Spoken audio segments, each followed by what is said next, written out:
China cannot survive without Australian iron ore. Relations between China and Australia have been on a downward spiral in recent months, triggered by Canberra's call for an international probe into the origins of the coronavirus, which was first reported in the Chinese city of Wuhan. In what is seen as retaliation against Australia's stance, Beijing suspended some beef imports, slapped hefty tariffs on barley, and is reportedly considering more actions on products from wine to fruits.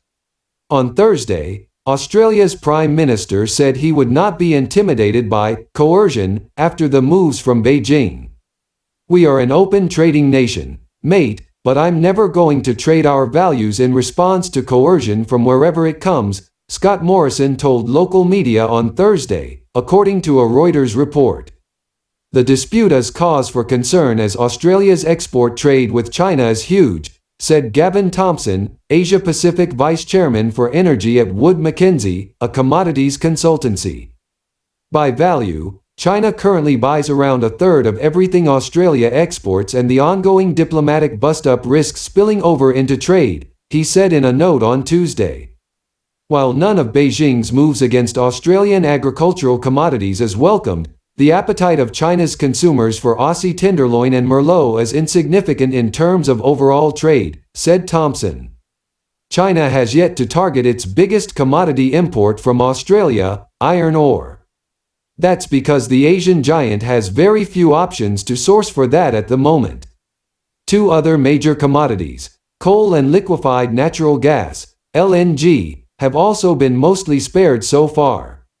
In fact, Australia's energy and natural resource exports to China have been booming and are in overdrive, noted Thompson. Mining is one of the top contributors to Australia's economy. According to Wood Mackenzie, Australia's iron ore and LNG exports to China are up 8% and 9% year-to-date respectively, compared to a year ago. Chinese imports of Australia coal are also way ahead of where they were before the pandemic. Chinese state media slammed Canberra for its ringleader role in calling for an investigation, and warned that China could impose curbs that would hit the Australian economy hard.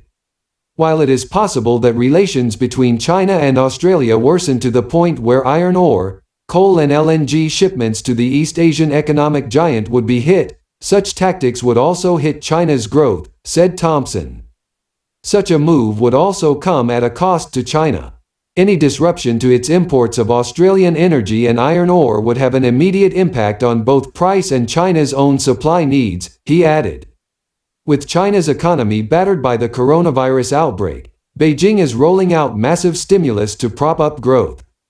This will include infrastructure spending, which would in turn require a lot of steel, iron ore and steel-making coal for building and construction. For more and daily news updates, subscribe to our channel. Stay home and stay safe.